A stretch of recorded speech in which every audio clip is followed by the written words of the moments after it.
Magandang hapon Pilipinas at sa buong mundo. Tayo po ay sabayang napapakinggan sa Radyo La Verdad 1350, ang UNTV Radio. Una sa ating mga balita. Inilipat na kanina sa New Bilibid Prison o NBP sa Muntinlupa City si dating Congressman Arnolfo Teves Jr. Tiniyak naman ng National Bureau of Investigation NBI na walang special treatment kay Teves at magiging ligtas ito habang nasa kustodiya nila. Ito ang balita ni Dante Amento. We will temporarily detain the person of the accused before our detention facility in Bucor, Muntinlupa. Matapos na dumaan sa booking, makuhaan ng biometrics ng National Bureau of Investigation o NBI si dating Negros Oriental 3rd District Representative Arnolfo Arnie Teves Jr. kagabi. Sa unang pagkakataon ay iniharap siya sa media kanina kasama ang ina at abogado. Sa gitna ng pahayag ng kanyang ina na hindi nito napuntahan ang anak sa Timor-Leste sa loob ng 2 taon hanggang namatay ang kanyang asawa, naluha ang dating kongresista. Papasalamat ako sa Diyos na after 2 years, nakita ko na, naakap ko na yung anak ko. Tama ka, for the last 2 years, hindi kami nagkita. And hindi ko rin siya mapuntahan dun sa Timor-Leste because my husband was also in and out of the hospital. Pagkatapos nito ay dinala na ng NBI si Teves sa kanilang detention facility sa New Bilibid Prison o NBP sa Muntinlupa. Nilinaw ni NBI Director Jaime Santiago ito ay bukod na pasilidad doon para sa mga convicted o may hatol na. Ipinahiram sa kanila ng Bureau of Corrections o Bucor ang naturang pasilidad matapos naggibain ang dati nilang headquarters sa Maynila kasama ang lumang detention cell. Detention facility po yun ng NBI under our control. Tao po namin na nakabantay doon. Tiniyak ni Director Santiago na hanggat nasa kustudiya nila si Teves ay ligtas ito pero hindi ito bibigyan ng special treatment. Pansamantala ay mag-isa siya sa detention lalo na bago pa lang siya roon. Walang hokus-pokus doon sa parehas ang treatment, walang torture, walang ano pa man. No? Mahigpit ang bilin ko sa kanila na hindi na pwedeng maglalagay makakagala sa labas ang detainee. Nanindigan si Teves na ang pangunahin niyang ikinababahala ay ang kanyang kaligtasan. Samantala, inaasahan naman na ngayong araw ay isasauli ng NBI ang warrant of arrest sa korte at impormahan na hawak na nila si Teves. Paliwanag ni Santiago na isa ring retiradong judge, kasunod nito ay magtatakda na ng arraignment o pagbasa ng sakdal kay Teves ang hukuman, partikular ang Manila Regional Trial Court kung saan nakabinbin ang kanyang mga kaso. Sa pagkakataong ito ay malilipat na ang jurisdiksyon kay Teves sa korte. Maaari niyang mag-issue ng commitment order ang korte kung saan posibleng malilipat ang dating mambabatas. The court now will set the arraignment of Congressman Teves. That will start the trial. No, bahala na nga doon si Atty. Topacio, role niya na yun. Dito ay inaasahang magtuloy-tuloy na ang paggulong ng kaso nito kabilang na ang murder, frustrated murder at attempted murder kaugnay ng Pamplona Massacre na ikinamatay ni Governor Roel Digamo. Ayon kay Teves, umaasa siya ng patas na paglilitis sa kanyang kaso at ang pakiusap lang niya sa korte ay maging mabilis ang buong proseso. Handa rin anya siyang makaharap kahit sino, maging si Mayor Janice Digamo. I always hope for a fair game, wherever the ball game will be. In any game naman, be it sports, be it judicial, be it whatever. Samantala, kabilang naman sa kondisyon ng Timor-Leste sa pag-deport kay Teves na dapat hindi ito maisailalim sa death penalty at hindi lalagpas sa 40 taong pagkakabilanggo ang parusa nito kung mahahatulan. Sagot naman ng Department of Justice o DOJ, walang death penalty sa Pilipinas. Wala naman talaga. We don't do that. It's not state policy. Dante Amento, UNTV, News and Rescue. Diyos ang aming sandigan, serbisyo publiko ang aming pinahahalagahan.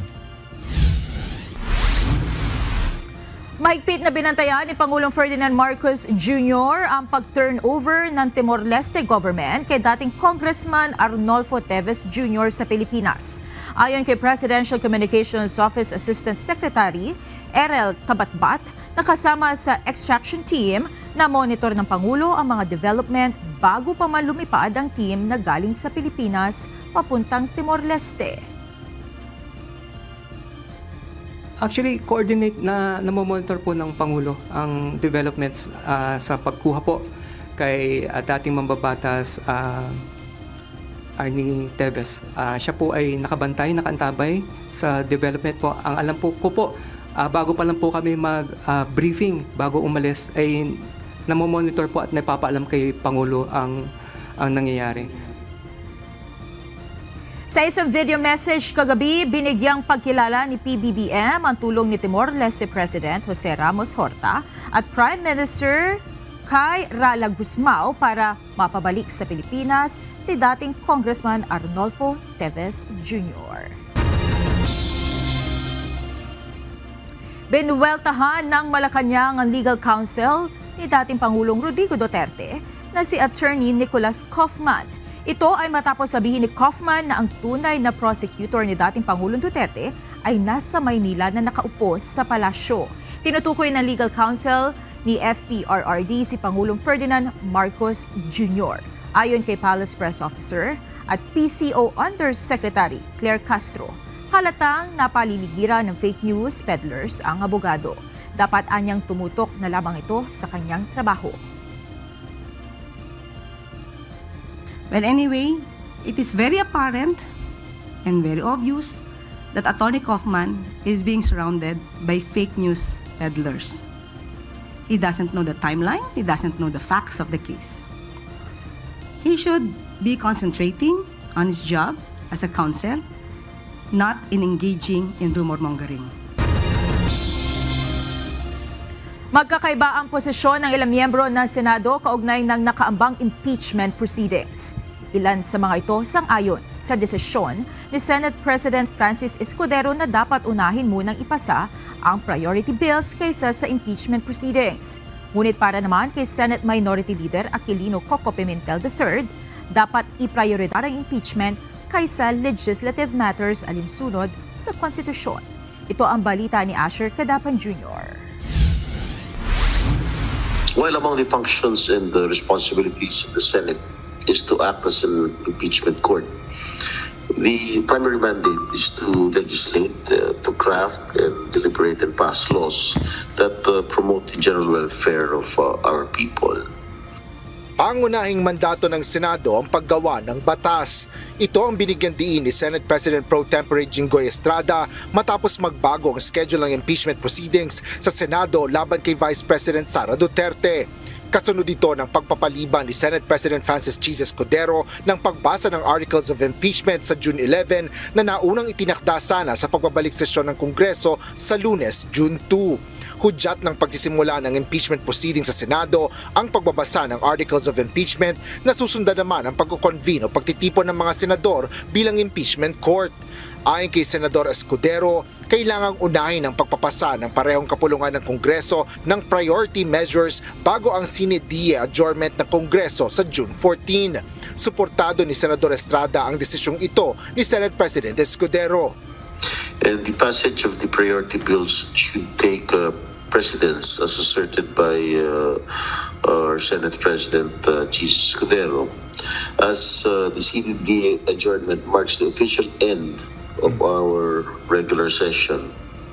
And alinsunod din ito sa napagkasundoan sa LEDAC meeting na binubuo ng executive, ng legislative, kasama na rin yung House of Representatives at Senate.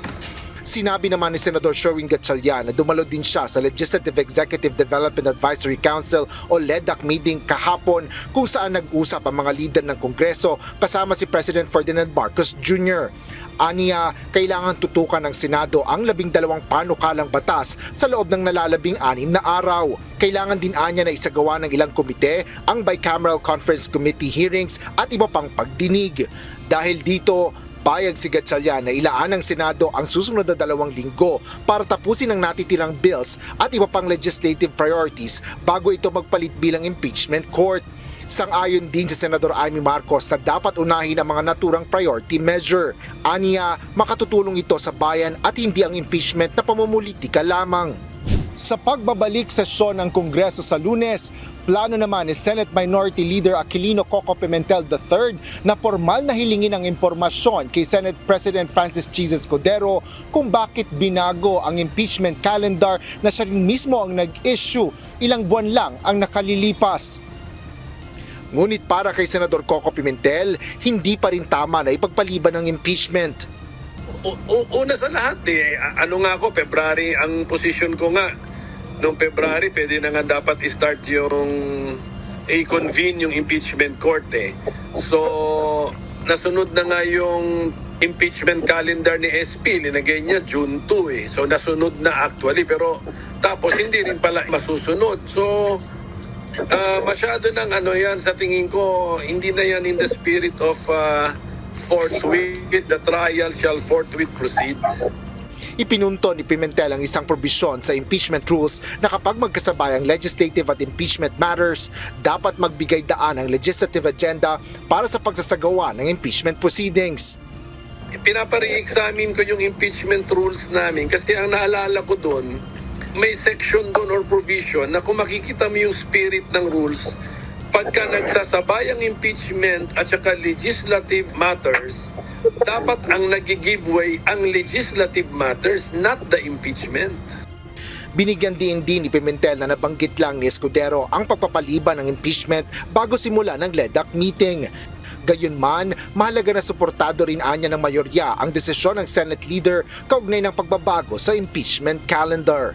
Asher Cadapan Jr., UNTV News and Rescue. Diyos ang aming sandigan, serbisyo publiko ang aming pinahalagahan. Dismayado ang isang miyembro ng House Prosecution Panel sa pag-urong ng schedule ng Senado para sa presentation ng Articles of Impeachment laban kay Vice President Sara Duterte. Mula sa unang schedule na June 2, iniurong ang proseso sa June 11, 2025. Ito ang balita ni Rosalie Cos. Kawalan sa taong bayan ang tumagal pa o hindi makita ang paglilitis para sa katotohanan. The Senate cannot delay any further and cannot pass upon their duty to hold trial regardless of their verdict. And a no impeachment trial scenario is even worse for our democracy. Bilang prosecutor para sa impeachment trial ni Vice President Sara Duterte, tanggap ni House Deputy Majority Leader Iloilo 3rd District Representative Lawrence Defensor ang pagkaurong sa schedule ng presentation ng Articles of Impeachment sa Senado. Gayunman kung ito ang tatanungin, hiling nitong maisagawa na rin ang pagko-convene ng Senado bilang isang impeachment court sa June 11.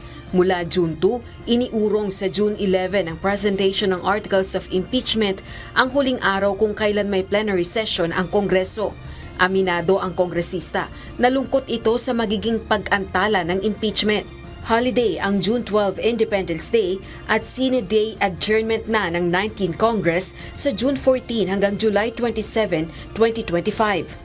I am disheartened because the delay has been long enough, but as a lawyer in any court, the defense as well as the prosecution will have to abide by whatever the court will decide on and whatever order or whatever process the Senate court will issue. So tatanggapin namin yon, parang abogado lang sa korte. Naniniwala naman ang kongresista, walang problema sa usaping legal kung tatawid ang impeachment proceedings mula 19th sa 20th Congress. Pero kawalan umano sa taong bayan ang ibayo pang pagkaantala sa impeachment trial ni VP Sara o kung hindi na ito matutuloy pa. Samantala, Question din ni dating Senadora Leila de Lima, representative-elect ng mamamayang Liberal Party List, ang pagkaurong ng schedule ng presentation ng Articles of Impeachment. Pahiwatig umano ito ng posibilidad na pagbotohan sa plenaryo ng Senado kung pwede pa ba o hindi na ituloy ang impeachment trial. Sina de Lima at Akbayan Representative-elect Shell Jokno ang mga inalok ni Speaker Martin Romualdez na maging bahagi ng House Prosecution Panel. Ito ay matapos mabigong manalo sa eleksyon ang dalawang House prosecutors. Isa yan sa mga senyales na sa tingin ko may nangyayari, sa tingin ko meron na ganyang usapin that kinoconsider na nila yan to kill the impeachment trial. Hinggil naman sa posisyon ni President Ferdinand Marcos Jr. kaugnay ng impeachment case laban kay VP Sara para sa dating senadora, pagpapakita umano ito ng kahinaan sa liderato. It just shows weakness actually in leadership. Na, okay, really, that is a congressional matter and we have separation of powers.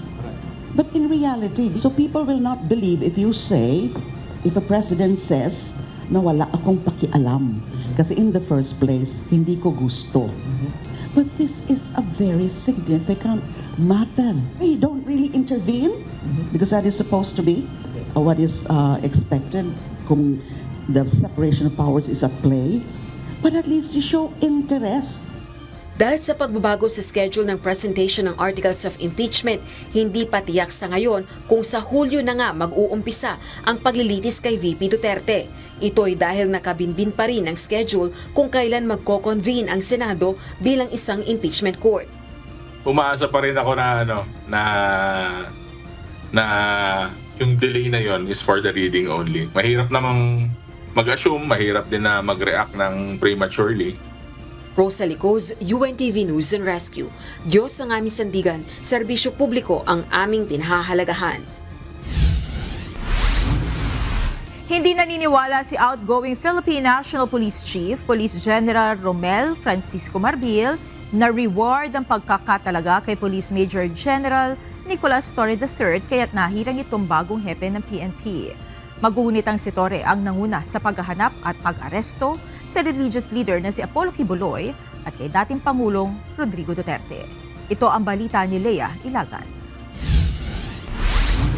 Ang sa akin lang talaga, lahat naman ng general sa atin magagaling. Magaling si Nix, magaling. Maybe nakita niya na ito yung kailangan natin for this event. Hindi siya as a reward because capable naman yung tao talaga. Hindi political accommodation ang ginawang pagpili kay Criminal Investigation and Detection Group o CIDG Director, Police Major General Nicolas Torre III bilang ika-31 pinuno ng pambansang pulisya.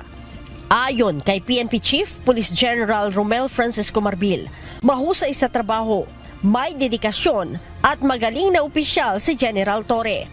Magaling si Nick, he can decide, he can do. So yun sasabi ko, partly but mostly because of the leadership. Yun ang leadership na kailangan natin ngayon. And I guess that's a good decision na ginawa ng presidente natin. Sinabi pa ni General Marbil, nasa prerogative ng Pangulo ang pagpili kung sino ang pinagkakatiwalaan niya para manguna sa PNP. It's the prerogative of the president but ang sinasabi ko lang, magaling po yung tao. It's pagka nandito ka sa Chief PNP, hindi yung anong na-contribute mo how you will lead the big organization. And I guess that's one factor na nakita ng presidente natin na General Torre can lead the Philippine National Police, the 232,000 Philippine National Police.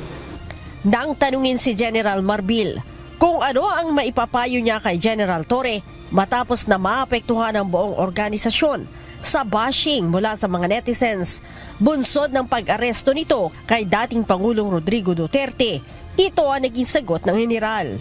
Kahit anong trabaho na, kahit hindi naman yung former president, kami talaga nahaharas. Kahit sinong hulihin mo, talagang yung mga pulis namin, they're being harassed for every na ginagawa nila. But remember this, meron kasing warrant yung tao So we have to help yung PCTC to serve the warrant. Yun lang naman po yung katotohanan. Kung nabash, it's part of ng trabaho natin. Ako rin naman, buti nga, hindi lang nga kami nababash, nagkakakaso kami. Dagdag ng general, kakibat na sa trabaho ng pulis ang pagharap sa mga kaso. Gaya aniya niya na may mga kasong kakaharapin pagkatapos ng kanyang retirement. We have so many cases right now. I have more or less 30 cases under my shoulder na after retire, marami po akong kaso. But doesn't matter. Yun po yung sinugal namin, buhay Buti pa nga, buhay pa kami. Yun yung yun ang hindi nyo nakikita Once you join the Philippine National Police, nandito na po, kabalikat po, yung buhay namin, yung kaso namin. Yun ang nakikita mo. Kaya nga, minsan nang naawa lang when I see mga policemen natin na talagang struggling sila. Si General Marbil ay bababa sa pwesto sa Lunes, June 2. Matapos ang mahigit 1 taong panunungkulan bilang pinuno ng pambansang pulisya. Leia Ilagan, UNTV, News and Rescue. Diyos ang aming sandigan, serbisyo publiko ang aming pinahahalagahan. Tina-target na Department of Transportation lalo pang pabilisin ang usad ng pila sa mga estasyon ng tren, lalo na sa MRT station sa pamamagitan ng ilang reforma na ipatutupad ng ahensya. Ayon kay Transportation Secretary Vince Dizon, aasahan pa ang mga susunod na hakbang ng pamahalaan upang mas maging maayos ang serbisyo ng mga pampublikong sasakyan. Ito ang balita ni Nel Maribuhok. So, MRT3, mag-uumpisa tayo doon. Pero nagpapilot na rin tayo sa kasalukuyan sa LRT1. Nagpapilot tayo sa Taft Avenue Station ng LRT1. Tinitingnan natin yung resulta noon over the next few weeks. And nagpapilot din tayo sa Recto Station sa LRT2.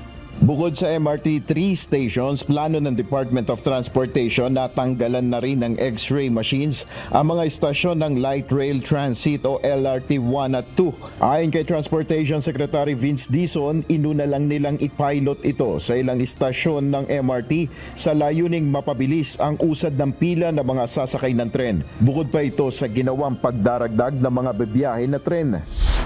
Sa kabila nito, tiniyak ni Secretary Dizon na seguridad ng mga pasahero kahit tinanggal ang X-ray machines sa ilang MRT stations. Paliwanag ng kalihim, nakaplano itong mabuti bago isagawa. Pero matagal na coordination yon with the Office of Transport Security, with the Coast Guard, with the MRT3, with the PNP. Marami po tayong ginawang preparasyon dyan. Hindi naman basta-basta natin ginawa ito ng mabilisan. Yung K9 sniffing dogs, very important intervention yon. Dahil sa ilang hakbang na ito, ayon sa kalihim, napabilis na ang biyahe ng mga sumasakay ng tren, partikular na sa North Avenue Station. Makikita po natin napakalaking diferensya. No? Dati po, maabot ng halos 1 oras ang pila dyan, minsan lampas pa ng 1 oras. Pero dahil po sa mga ginawa natin, base sa direktiba ng ating Pangulo, ngayon po, minuto na lang po ang binibigang ng mga kababayan natin sa mga stasyon sa MRT na ginawa na natin yung ating mga pagbabago. Asahan na rin na sa mga susunod na buwan, maaari nang gumamit ang mga pasahero ng LRT at MRT ng credit o debit cards o iba pang mobile wallet platform sa pagbabayad ng kanilang pasahe sa tren. Yung turnstile na pwedeng tumanggap ng iba't ibang klaseng payments, I think mga bandang July ito, no? If I'm not mistaken, i-implement na natin sa MRT at sa ibang mga tren natin. Yung, alam ko, pati credit card pwede na, itatap mo na lang. O yung phone mo, itatap mo na lang. Hindi ka na kailangan bumili ng bill.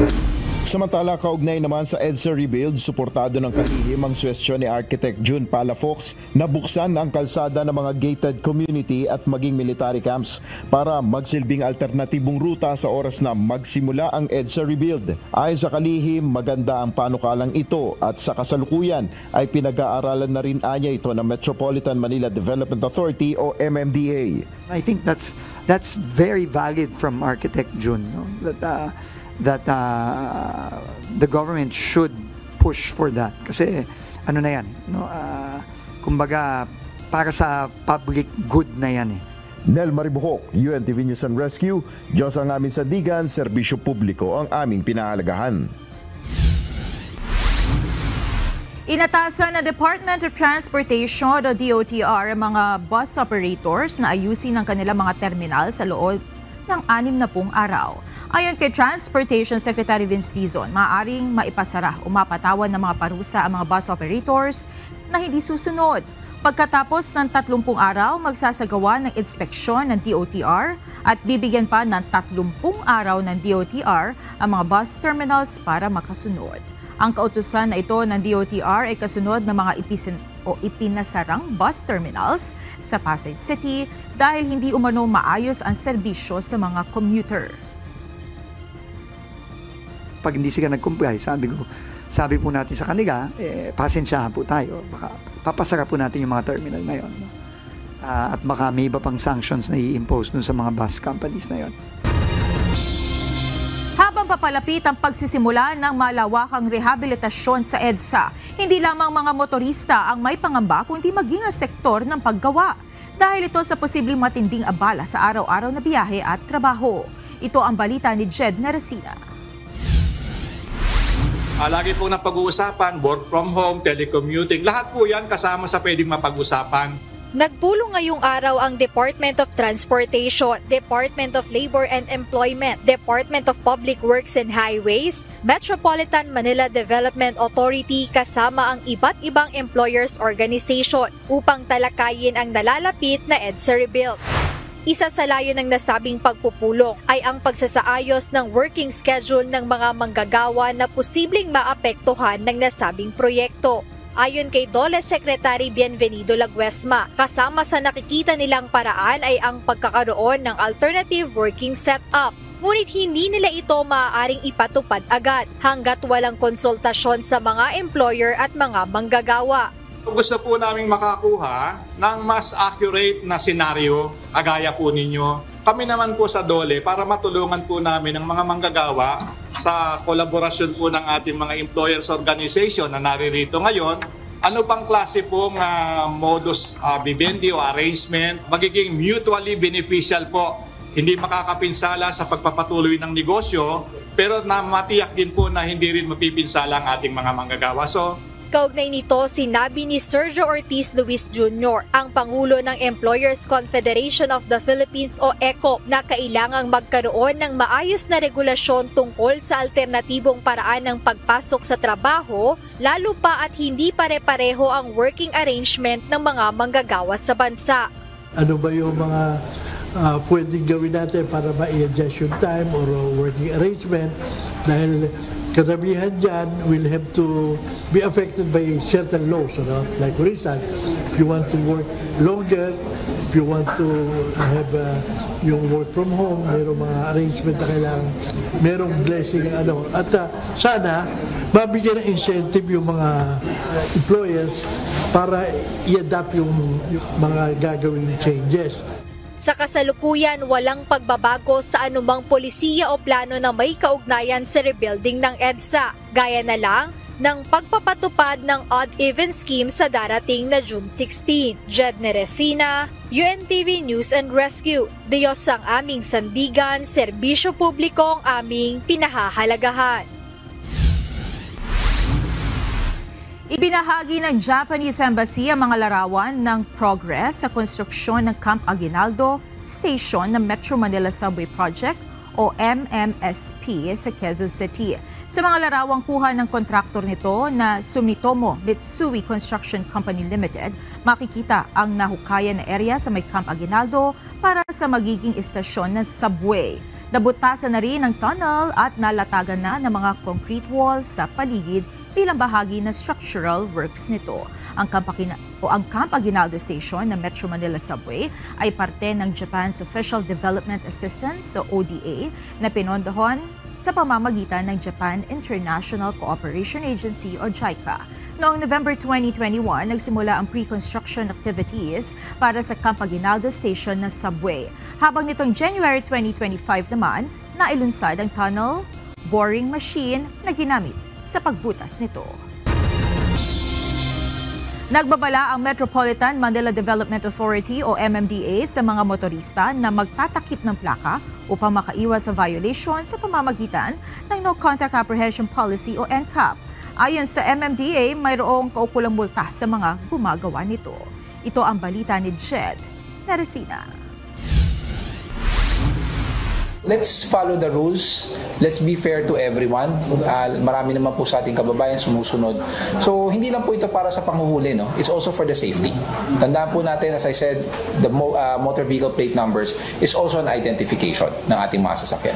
Para sa kaligtasan ng mga motorista, ito ang binigyang diin ni Metropolitan Manila Development Authority o MMDA Special Operation Group Strike Force Head Gabriel Go matapos lumabas sa social media ang ilang larawan ng mga motoristang nagtatakip ng plaka upang makaiwas sa huli sa ipinatutupad na No Contact Apprehension Policy o NCAP. Ayon kay Go, may kaukulang multa ang pagtatakip ng plaka ng mga motor o sasakyan.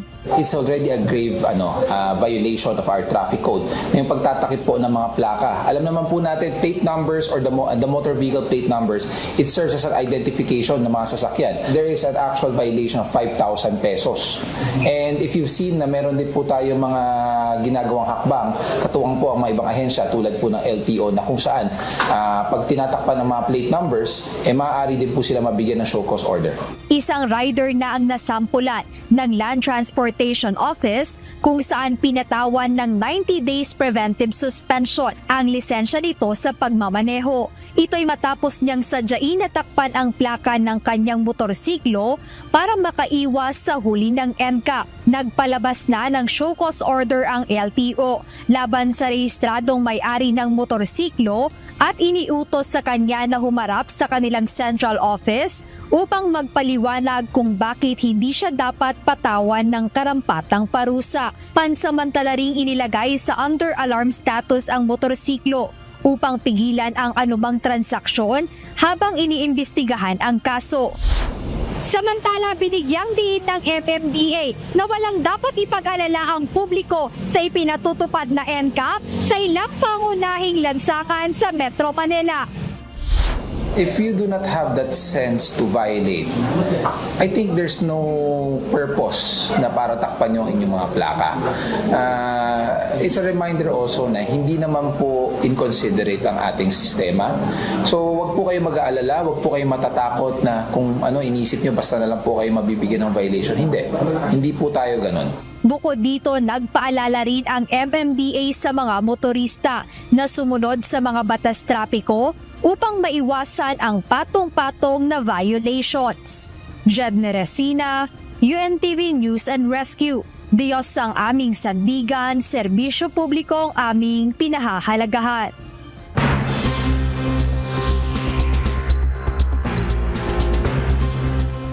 Natabunan ng gumuhong Birch Glacier sa Valais Region ang Blatten Village sa Switzerland. Walang naiulat na nasawi matapos na matagumpay na mailikas ang nasa 300 residente. Gayunman, isang 64 anyos na lalaki ang nawawala at hinahanap ng mga otoridad.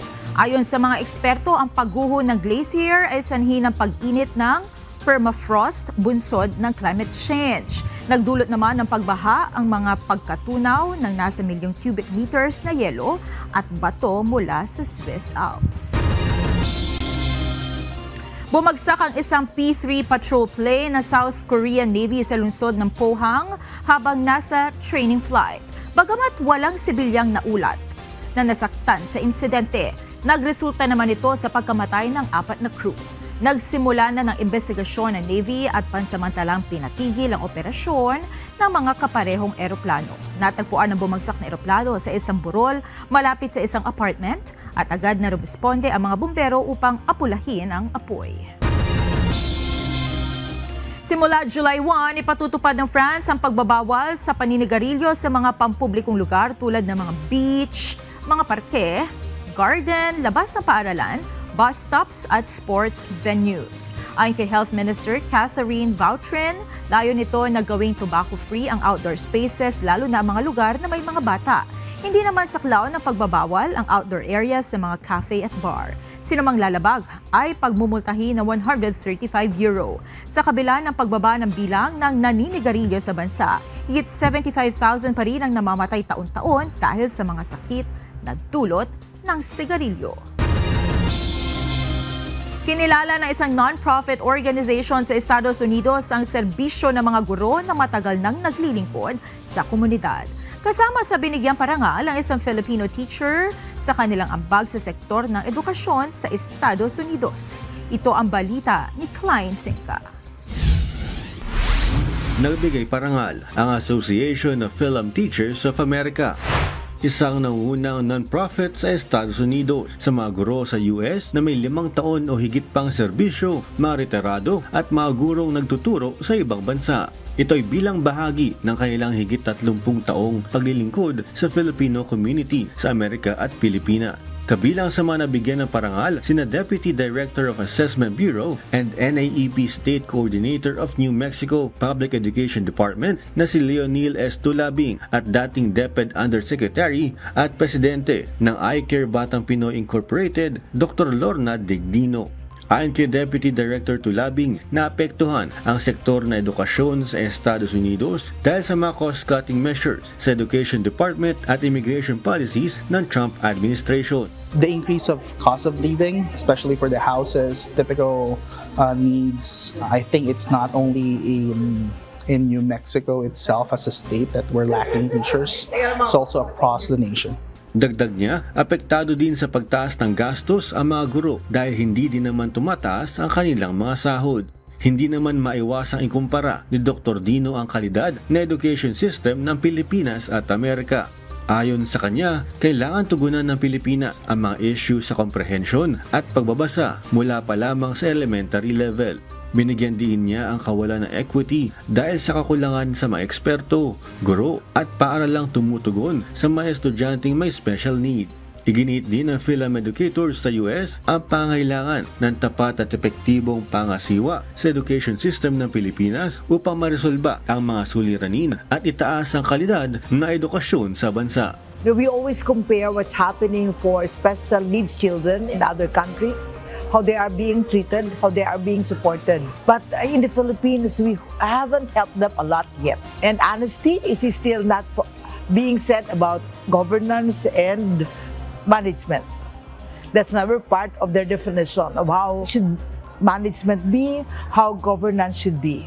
Klein Singka, UNTV News and Rescue USA. Diyos ang aming sandigan, serbisyo publiko ang aming pinahalagahan. Ipatutupad na simula sa darating na Lunes, Hunyo 2 ang 12% value-added tax o VAT sa foreign digital products at services na gumagana dito sa Pilipinas.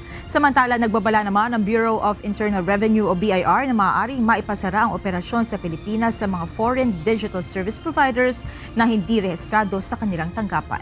Ito ang balita ni Ivan Alvarez.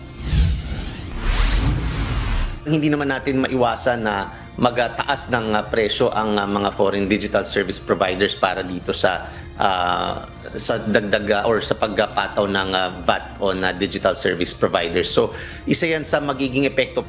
Asahan na ang pagbabayad ng karagdagang fee sa foreign online services at products, bunsod ng ipatutupad na 12% value-added tax sa mga ito. Ayon sa Bureau of Internal Revenue o BIR, simula sa June 2 ay papatawan na ng 12% VAT ang foreign digital services at products dito sa Pilipinas, alinsunod sa nakasaad sa Revenue Regulations No. 14 of 2025. Kasama na rito ang mga subscription-based platforms gaya ng Netflix at Spotify, online marketplaces, cloud services gaya ng Google Suite, digital advertising gaya ng Facebook ads at lahat ng klase ng serbisyong maaaring makuha online. Napapaaray naman ang ilang Pinoy dahil dito. Ayon kay Jake, mas maiging wag na lang lagyan ng tax ang mga ganitong klase ng serbisyo. Aside from yung regular payment na subscription tapos plus tax pa, so makaka-affect talaga siya kasi instead na is-savings mo na lang for like upgrade or what na tapos ita-tax pa. Para naman kay Chanel, dagdag bayarin ang VAT sa kanyang mga kasalukuyang subscription. Mabigat talaga kasi, di ba, ang hirap magtrabaho, tapos maliit yung sahod, tapos dadagdagan pa yung magiging consume ng tao. Paliwanag ng isang tax law professor na si Attorney Vincent Talaw, ganito rin naman ang kalakaran sa ibang bansa, lalo na at kumikita ang mga taong nasa likod ng pagbibigay ng serbisyo o produkto online. Isa po itong pamamaraan para makakolekta po ng buwis yung gobyerno, and in fact makakolekta ng tamang buwis kasi matagal na pong nag-exist yung ating mga digital service providers pero all the time hindi po sila siningil ng ating government. Dagdag pa nito, pamamaraan ito upang ituring ang mga foreign digital service provider na gaya ng mga ordinaryong negosyanteng nagbabayad ng buwis. Samantala, nagbabala naman ng BIR na maaaring ma-shutdown dito sa Pilipinas ang foreign digital service provider na hindi rehistrado sa kanilang tanggapan. Meron tayong gagawing online kandado or takedown order dahil kung ano-ano yung mga sites na hindi nagko-comply na makikita natin. Yan ang magiging parusa at potentially, siyempre, pwede rin humarap ng kasong tax evasion din yan. Ayon kay Commissioner Lumagi, hanggang June 1 na lamang maaaring mag-register ang mga ito sa BIR, alinsunod sa Digital Services Law. Tiniyak naman ito na gagamitin ang malilikom na buwis para sa mga serbisyo ng gobyerno, lalo na sa pagpapalakas ng creative industry ng bansa. Ivan Alvarez, UNTV News and Rescue. Diyos ang aming sandigan, serbisyo publiko ang aming pinahahalagahan. Sinimulan na ng Commission on Elections sa COMELEC ang pagsira sa nasa 6.7 milyon na peraso ng mga hindi nagamit at depektibong balota noong midterm elections. Isinagawa ito ngayong araw sa National Printing Office sa Quezon City at tatagal ang destruction ng mga balota ng 10 araw. Nilinaw naman ng COMELEC na walang ginastos dito ang gobyerno dahil tanging ang mga good ballots lamang ang kanilang babayaran. Pagkatapos punitin ang mga hindi nagamit na balota, sama-sama itong dadalhin at tutunawin sa isang pasilidad sa Pampanga. Inanunsyo ng Philippine Atmospheric, Geophysical and Astronomical Services Administration o PAGASA ngayong hapon na nagsimula na ang habagat season. Ibig sabihin nito, mas dadalas na ang mga mararanasang pag-ulan dahil sa pag-iral ng southwest monsoon. Sa loob ng 2 linggo, maaaring magsimula na rin ang panahon ng tag-ulan. Kanina, naranasan ang malakas na ulan na may kasamang malakas na hangin sa Metro Manila. Kamakailan ay muli nakaramdam ng pagyanig ang ilang bahagi ng Metro Manila. Kaya naman ang Philippine Coast Guard ay patuloy sa paghahanda sakaling mangyari ang malakas na lindol o the Big One. Bahagi nito ay ang planong paglilipat ng iba nilang pasilidad sa mas ligtas na lugar sa mga lalawigan. Ito ang balita ni Benedict Galasan. Yung disaster response basically is a logistics challenge. Isa sa mga mahalagang ahensya ng pamahalaan sa panahon ng malakas na lindol ay ang Philippine Coast Guard o PCG.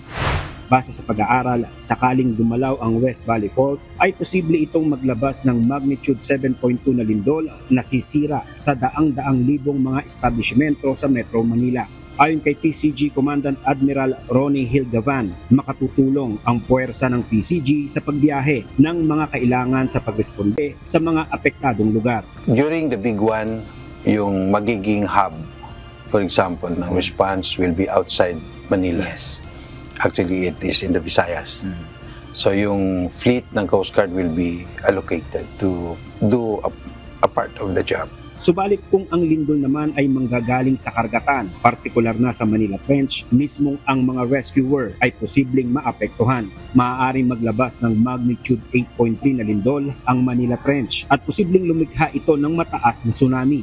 Maraming pasilidad ang gobyerno ang malapit sa Manila Bay, kabilang na ang headquarters ng PCG. So I would anticipate that we ourselves can become victims of that. At dahil dyan, inorganize natin yung Coast Guard to be mutually reinforcing. Yung mga kalapit na mga districts, sila ang magpo-provide ng support component dun sa national effort to address kung sakaling magkaroon ng tsunami. Inililipat na rin nila ang iba pa nilang pasilidad at pinalalakas ang kapasidad ng mga nasa lalawigan upang may maaasahang saklolo sa oras ng trahedya. But we are very mindful of that. Kaya sa ngayon, ang aming facility development plans have already considered yung resilience natin to these natural disasters.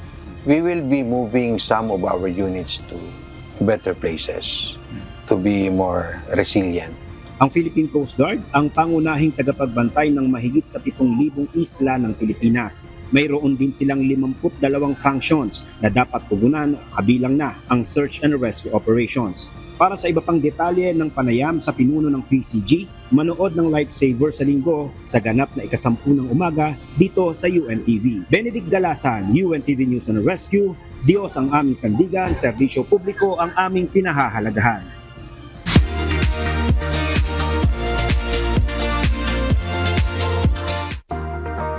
Mga uprising stars at batikang mga singers ang mapapanood sa bagong edisyon ng Wishdate na may pamagat na refrain. Kilalanin natin ang mga pangunahing aktor na magbibigay buhay sa mga karakter ng nasabing pagtatanghal.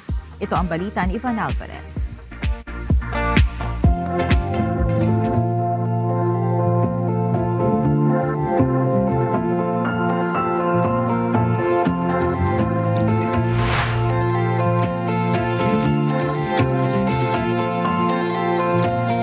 Puspusan ng paghahanda ng mga aktor na bibida sa bagong edisyon ng Wishdate Refrain.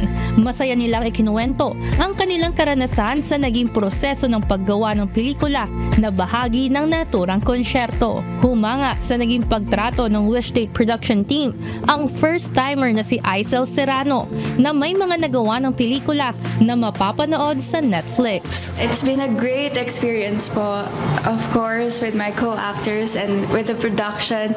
Hindi ko in-expect. Grabe, sobrang mabait nila and everyone is hospitable, welcoming, and hindi ko naramdaman na bago ako dito. So, it has been so great for me. Excited naman ang dating supporting actor sa Wishdate Obscure na si JC Alcantara sa kanyang pagbabalik bilang lead actor sa bagong edisyon ngayon. Sobrang happy din ako sa role ko. Ngayon, mas sobrang nabibigay ko yung gusto ko ibigay na medyo malapit din naman sa akin yung character. Masaya i-portray yung role ko na si Richard and also makatrabaho sila Kate and Aisel, lahat ng cast dito. Sobrang saya din katrabaho. Lubos naman ang kasiyahan ng actress na si Kate Yalong sa kanyang ika-5 pagsama sa Wishdate. Lahat anya ng role na ibinigay sa kanya, support o lead man ay isang malaking challenge. Actually, medyo kapareho din po siya ng unexpected na ginawa ko before. Pero ngayon, medyo may lalim. Mas makikita nyo. Hinangaan din nila ang konsepto ng Wishdate na pinagsamang film, live performance at live acting na anila'y kakaiba sa mga nagawa na nilang proyekto. Para sa akin, sa lahat na na-experience ko, ito lang po talaga yung may live acting, may movie, tapos may music. So, for sure, mas makaka-relate yung maraming tao sa ginagawa po ng Wishdate. Kaya sobrang ang galing. Sobrang the best. Kasi abangan ng tao abangan ng tao yung mga nangyayari. Hindi lang sa mga kumakanta doon. Also yung story talaga, yung tatatak. Yung sigawan nila, bawat scene namin. And excited na ako mapanood nyo yung pinaghirapan namin. Kaya alam ko marami kayong mararamdaman dito.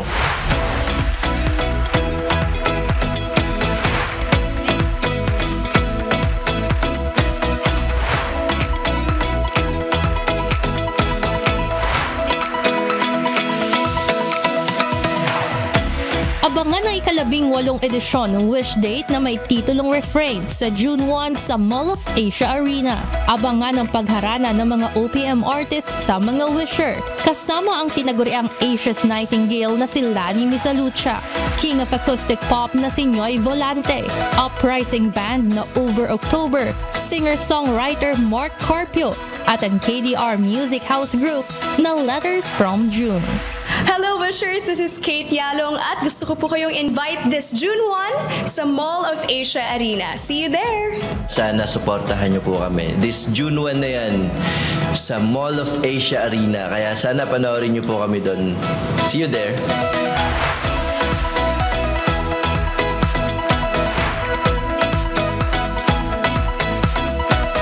Ivan Alvarez, UNTV News and Rescue. Diyos ang aming sandigan, serbisyo publiko ang aming pinahahalagahan.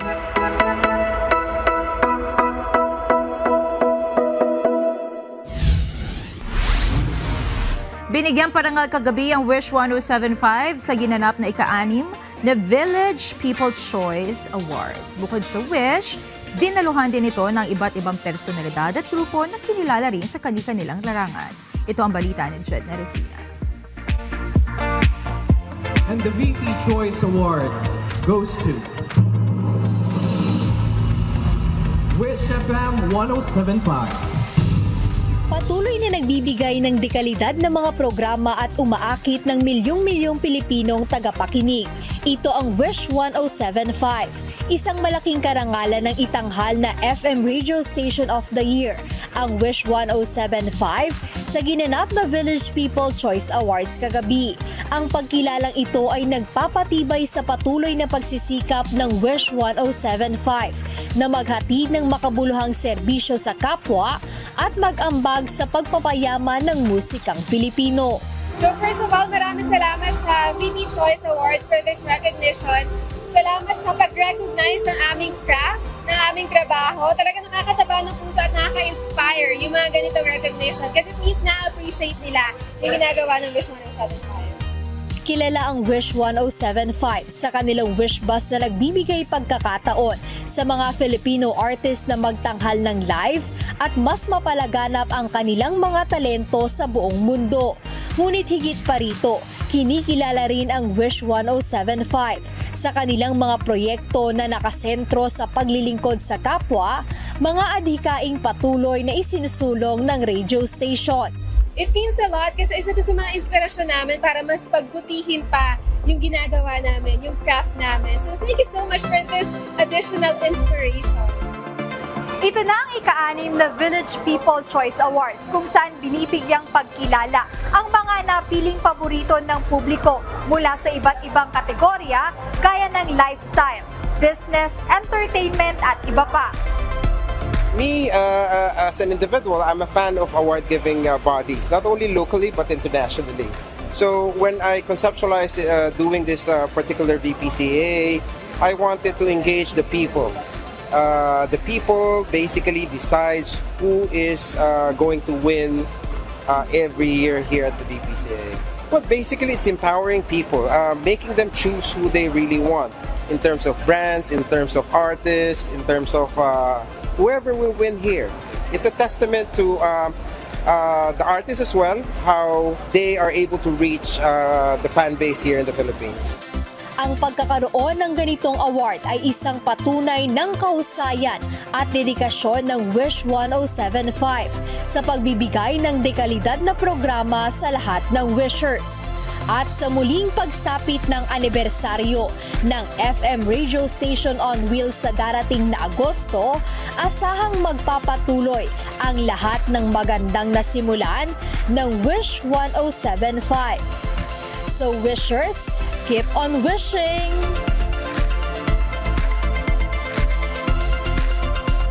Jed Meresina, UNTV News and Rescue. Diyos ang aming sandigan, serbisyo publiko ang aming pinahahalagahan.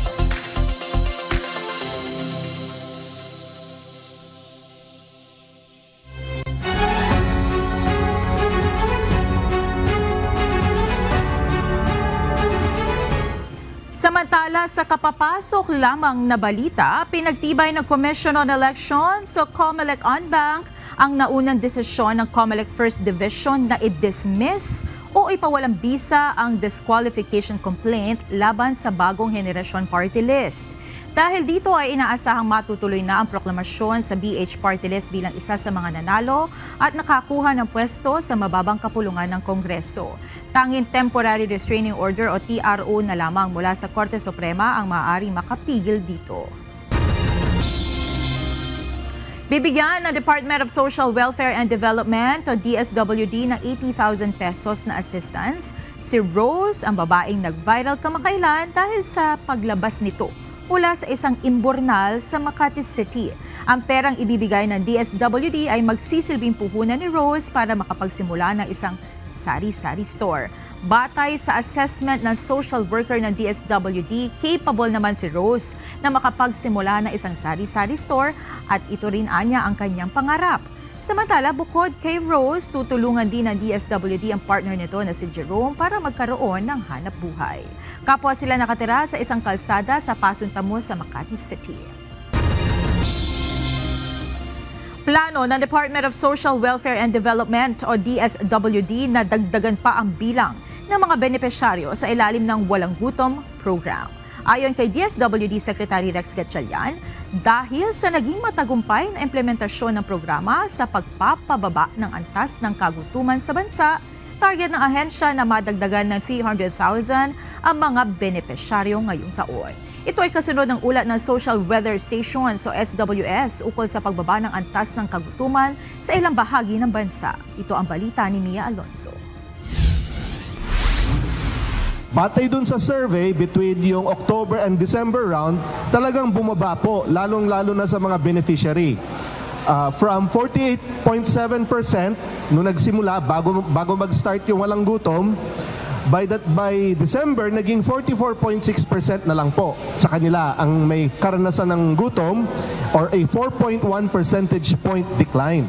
Target ng Department of Social Welfare and Development na mapababa ang kaso ng kagutuman sa bansa. Batay sa survey ng Social Weather Station o SWS, ipinaliwanag na Senior Researcher Fellow Philippine Institute for Development Studies Aureliano Robles na mula October 2024, ang kaso ng kagutuman na 48.7% ay bumaba sa 44.6% pagsapit ng Disyembre. Nagkaroon din aniya ng pinakamalaking pagbaba sa percentage ng gutom sa BARM Plus magmula sa 55.1% sa 47.8% pagsapit ng December o ang pagbaba sa 7.3% sa loob ng 3 buwan. Sa kabilang banda, ang antas ng kagutuman sa mga hindi benepisyaryo ng walang gutom ay tumaas mula sa 43.9% hanggang 50%. So pwede nating makonclude sa survey na ito na walang gutom caused both hunger and severe hunger to decline. Tapos, pwede nating sabihin ang programa mismo at hindi ibang factors ang naging cause nito kasi hinambing natin sila sa grupo ng mga non-benes and they did much better. Yung mga naging bahagi ng program versus yung mga hindi naging bahagi ng program.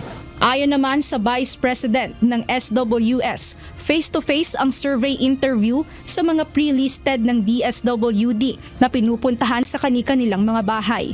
Yung quarterly nationwide survey na ginagawa ng SWS, pareho nung tanong ang ginagamit namin. Kung sila ba ay nakaranas ng involuntary hunger, tapos kung gaano kadalas yun. Ito yung ginamit ni Professor Rowell sa pag-discuss o pag-analyze kung tumaas ba o bumaba yung pagkaranas ng gutom ng mga Pilipino.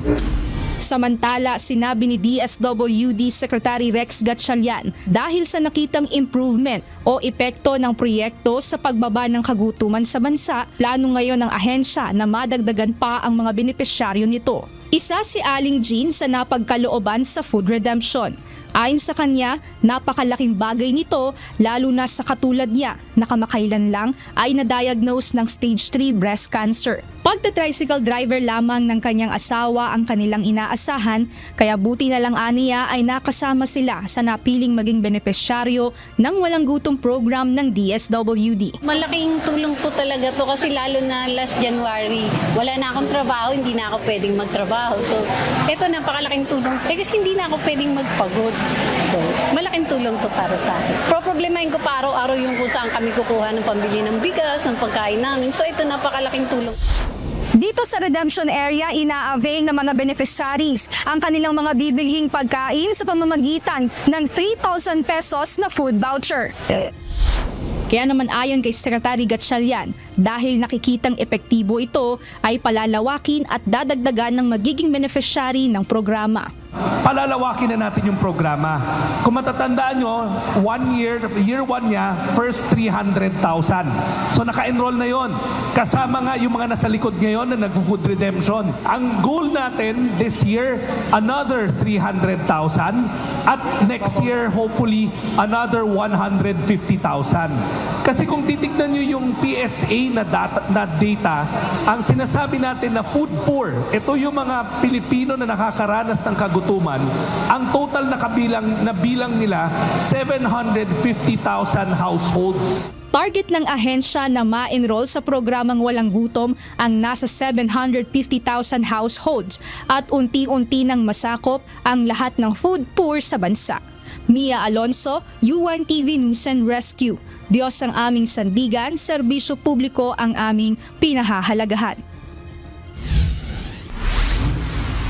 Dahil sa pangambang mahawa sa sakit na Mpox, ilang residente sa Davao City ang nagsimula ng bumili ng face mask bilang pag-iingat sa naturang sakit. Sa ngayon ay wala pang kautusan mula sa lokal na pamahalaan ukol sa mandatory na pagsusuot nito. Samantala, nasa stable na kondisyon na rin ang mga nagpositibo sa Mpox doon. Ito ang balita ni Gladys Tuwabi. Malit ra meron kay sa una pag COVID nakapalit yun may tag-800 ang box. Mintas barato pa. Kasi kung sa magandang ng tadaan kay basi mo yung face mask bayad mahal bayad no dakong kas pulis. Nagkukumahog nang bumili ng mga face mask ang ilang mga Davaoenyo, kasunod ng mga naitalang kaso ng monkeypox sa lungsod at mga kalapit na probinsya.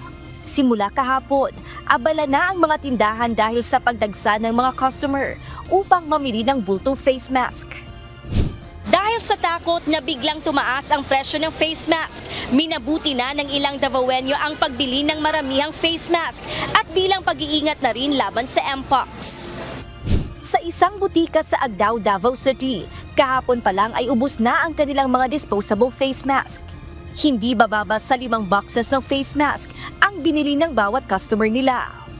So far, since yesterday, ma'am, daghan siya nagpalit og face mask na per box through over-the-counter and online. Like, nanghurot jud amo ang face mask per box since kagahapon. And as of now, actually, wala na mi-stock. Mga disposable face mask jud siya. And, syempre, per box. So, tanan na klase, nangahurot jud siya. Kay, maragdag panic buying ang customer nato kagahapon. As is lang, as of now, walang changes sa prices. It is around 60 to 100 pesos per box. Sa ulat ng Davao City Health Office, 6 na ang kumpirmadong kaso ng monkeypox sa lungsod. Isa ang nasawi dahil sa komplikasyon na hindi dulot ng Mpox. Ang isa ay magaling na at ang 4 ay patuloy pang inuobserbahan at minomonitor. Karon ang mga estado ani mga nag-positive naman, stable naman po sila, wala dili man di man critical sila, so padayon lang gihapon tagdaga monitor sa ilaha. Bukod dito ay minomonitor din ng Health Office ang mga natukoy na close contacts ng mga pasyenteng nagpositibo sa Mpox. Sa ngayon ay wala namang nakikitaan ng anumang sintomas ng naturang sakit. Ayon sa CHO, hindi kailangang magtalikbaying ng face mask ang mga tao, lalo't nakukuha lamang ito sa skin-to-skin contact. Sa halip agad magpa-check up kung may nararamdamang sintomas tulad ng lagnat, pananakit ng ulo at skin rashes lalo na ang vulnerable sector. Ugaliin din ang regular at tamang paghuhugas ng kamay. Ang ako alang, himuon tong minimum health protocol nato, apil na ng face mask pero dili jud with regards to Mpox, dili jud siya kanang isa po sa ato ang primary po na prevention niya. Pero kay naman sa tay flu, apil na, pwede siya i-apil. Ayon sa Health Office ng Davao City, sa kasalukuyan ay Clade 2 ang nararanasang monkeypox sa bansa na nangangahulugang mas manageable kumpara sa Clade 1 na mas mabagsik na klase ng monkeypox. Gladys Tuwabi, UNTV News and Rescue. Diyos ang aming sandigan, serbisyo publiko ang aming pinahahalagahan. Pinaghahandaan na ng provincial government ng Bohol ang posibleng pagpasok ng Mpox sa probinsya bagaman wala pa namang kasong naitatala dito. Kaugnay nito, bumuo na ang provincial government ng task force kontra sa sakit. Ito ang balita ni Kier Sayman. I'd like to assure the public that the provincial government of Bohol through the leadership of our Governor Aris and PA Astor is really doing proactive measures so that we can protect the community even while wapatay confirmed the cases. Bunsod sa dumaraming kaso ng Mpox sa bansa, agad na nagpalabas ng Executive Order No. 28 ang provincial government ng Bohol. Dito nakasaad ang pagbuo ng task force na tututok upang mapigilan ang posibleng pagkalat ng Mpox sakaling makapasok ito sa kanilang probinsya. Bagaman wala pang kumpirmadong kaso ng Mpox dito sa probinsya ng Bohol, nais ng provincial government na mas maagang mapaghandaan ang mga hakbang upang mapigilan ang posibleng pagkalat nito. Ayon naman kay Dr. Edward Matthew Ilaya, ang Medical Officer 4 ng Governor Celestino Gallares Memorial Center Hospital, wala pa umanong gamot na available sa probinsya. Nagpaplano pa lamang aniya ang kanilang hospital na kumuha ng Tecovirimat o T-Pox laban sa Mpox. Actually, wapatay available na tambal karon diri sa Bohol. Although available na ang gitawag na to nga antiviral nga Tecovirimat or T-Pox. Actually, kami diri sa Gallares, we're trying to procure this medication. Dagdag naman ni Dr. Freserma Mary A. Uy, ang OIC head ng Provincial Health Office, nakahanda ang probinsya kung sakaling mayroong mahawa ng sakit na Mpox sa kanilang lalawigan. So we are coordinating with all the other national government agencies and other organizations to come up with the most appropriate response. Gersayman, UNTV News and Rescue. Diyos ang aming sandigan, serbisyo publiko ang aming pinahalagahan.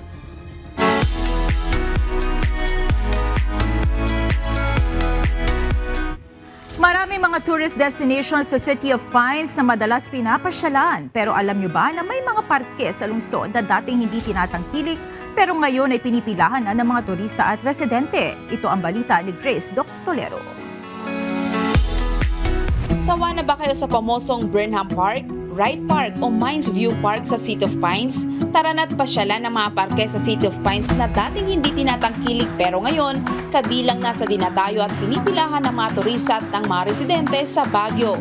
Play area para sa mga bata, calisthenics area para sa mga kabataan at matatanda, picnic area, skating area para sa mga mahilig sa skateboarding, camping area, amphitheater, plant nursery garden. Ilan lamang yan sa mga makikita sa Bayan Community Park na isa sa mga pinakabagong atraksyon sa Baguio City na muling binuhay at ginawang isang makulay na lugar para sa mga residente at bisita. Pag common lang or yung Burnham Park lang yung pinupuntahan, syempre parang ito yung hindi natin maiwasan na maging congested. So maganda po na meron silang nagawa ulit na park na pupuntahan ng mga turista. Matatagpuan ang parke sa Aurora Hill, Baguio City. Maaring makarating sa parke sa pamamagitan ng pagsakay ng jeep mula sa downtown Baguio at humiling sa Bayan Community Park. Ang pamasahe ay 13 pesos para sa ordinaryong jeep at 15 pesos para sa modern jeep. Ang parke ay bukas mula 5 a.m. hanggang 8 p.m. Ayon sa pamunuan ng City Environment and Parks Management Office, libre ang entrance sa parke ngunit may mga aktibidad na maaaring mangailangan ng minimal na bayad sa kapaligiran at advance booking tulad ng camping at mga organized activities. Maging ang dating hindi gaanong pinapasyalan na Botanical Garden ngayon, isa na sa dinatayo ng mga turista nang matapos ma-rehabilitate ang parke at binuksan muli sa publiko noong 2022. Umulan man o umaraw, pinipilahan pa rin ang Botanical Garden dito sa City of Pines. Ayon sa Local Tourism Office, aabot sa 1,500 na mga residente at turista ang namamasyal dito bawat araw at umaabot naman sa 3,000 tuwing weekend. Ang Bayan Community Park at Botanical Garden ay ilan lamang sa mga parke na kabilang sa programa ng lokal na pamahalaan na nire-revive at nire-rehab. Gusto talaga nating i-revive yung Happy Glen Park. That is one of the main park that we are eyeing for development this year. Meron din tayong Sunshine Park, meron din tayong Ibaloy Park, no, ongoing ang mga yan, Sunshine and Ibaloy Park. Ang mga turistang ito na galing pa ng Quezon City, pabalik-balik din silang pumupunta ng Botanical Garden dahil sa magagandang bulaklak at tanawin. Binabalik-balikan na namin. Kasi napakaganda. Ito botanical, maraming magagandang laklak na makikita mo. Basta maganda siya. Katulad namin. Charot! Second baga kasi na-develop na. Kasi siyempre talagang na ang Pilipinas, lalo na yung Baguio, naging tourist spot. Talagang ibang-iba na. Tsaka colorful na kasi yung mga flowers, yung mga garden. Ongoing naman ang rehabilitasyon sa ilang parke sa lungsod kabilang ang Sunshine Park, Ibaloy Park at Igorot Park. But that will not cover only the Ibaloy Park, but that will also cover the Igorot Park para ma-improve natin kasi sobrang nakikita natin yung mga nakapila sa jeep, nababasa ng ulan doon sa area ng Igorot Park sa Harrison area. So we are going to open the park. We are going to put up sitting areas for the passengers and a canopy para they will be sheltered during rainy season. Paalala ng lokal na pamahalaan sa mga bisita at residente na mag-enjoy at maging responsableng mga park goer. Grace Doctolero, UNTV News and Rescue. Diyos ang aming sandigan, serbisyo publiko ang aming pinahahalagahan.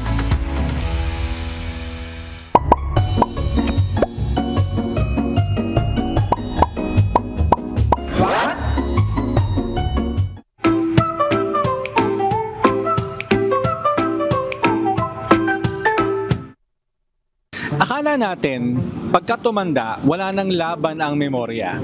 Pero may bagong nadiskubre ang mga scientists at sobrang interesting nito.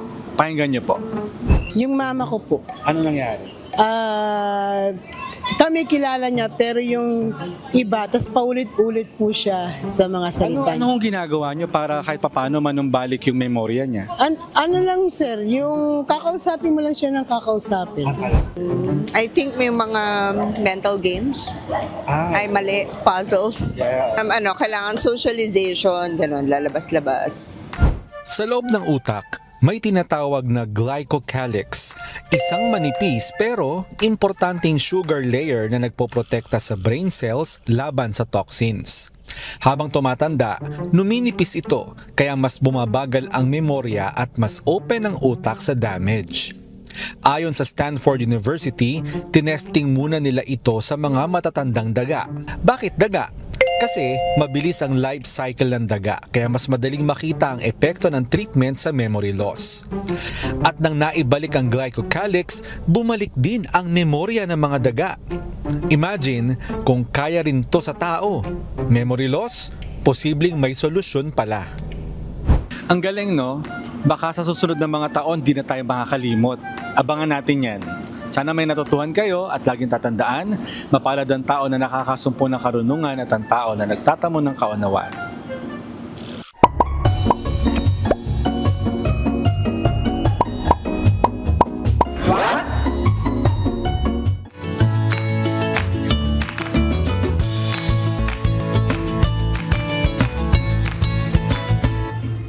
Narito naman ang ating mga naging kausi ngayong araw ng Biyernes. Maraming salamat at shoutout po kina Manuel T., Charles Rafael Lambenico, May Joy Diamante, Ara Bautista, Rosita Nebrida.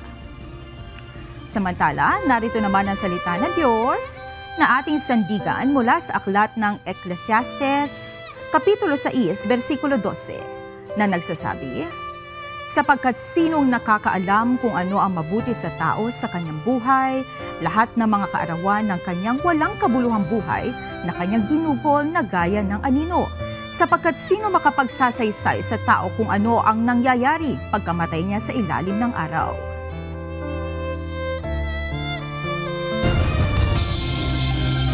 At yan ay naging kabuuan ng ating balitaan ngayong gabi.